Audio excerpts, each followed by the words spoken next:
Hi everyone, তোমরা সবাই কেমন আছো? আমি অনেকদিন পর একটা রান্নার ভিডিও নিয়ে আসলাম। এই ভিডিওটা এতটাই সহজ যে কোনো বাচ্চা থেকে বুড়ো যে দেখবে সেই রান্না করতে পারবে। এই রান্নাটা আমি অনেকদিন ধরে ইন্টারনেটেই দেখছিলাম। তো তোমরা তো ফার্স্টে দেখলে আমি ছোলা আর আলুর মধ্যে কিছুটা পরিমাণে জল দিয়ে আর নুন দিয়ে সিদ্ধ হতে বসিয়ে দিয়েছি। ওগুলো সিদ্ধ হয়ে গেলে কিছুটা পরিমাণে জিনিসপত্র কেটে নিয়েছি, যেমন শশা কুচি, পেঁয়াজ কুচি, গাজর, টমেটো, একটা হচ্ছে লেবু ছোটো দেখে, আর ডিম, আলু, আর হচ্ছে ছোলা। তো একটা কাচের বাটির মধ্যে কিছুটা পরিমাণে ছোলা সিদ্ধ, তারপর কেটে রাখা সমস্ত জিনিসপত্র একে একে দিয়ে দিচ্ছি। আমি যখন এই রান্নাটা করছিলাম তখন ভাবছিলাম যে জিনিসটা কেমন খেতে হবে, যেহেতু এত হেলদি হেলদি জিনিসপত্র দিচ্ছি, কিন্তু খাওয়ার পর বিশ্বাস করো ভীষণ ভালো খেতে হয়েছিল। আমার মাঝে মধ্যে ভাবি যে হেলদি জিনিসপত্র হয়তো খেতে কখনো ভালো হয় না বা এরকম কিছু, কিন্তু কিছু কিছু ক্ষেত্রে হেলদি জিনিসপত্রও কিন্তু খুব ভালো খেতে হয়।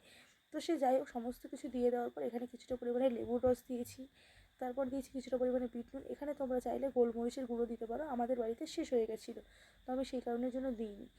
আর তোমরা এটা দেখেই বুঝতে পারছো যে কতটা সুন্দর দেখতে হয়েছে। তো এই খাবারটার কী নাম দেওয়া যায় তোমরাই কিন্তু আমাকে কমেন্ট করে জানিও। আজকের ভিডিওটা এইটুকুই, দেখা হচ্ছে পরের কোনো ভিডিওতে। আর আজকের এই রান্নাটা তোমরা কারা কারা বাড়িতে ট্রাই করলে আমাকে কিন্তু কমেন্ট করে অবশ্যই জানিও। টাটা।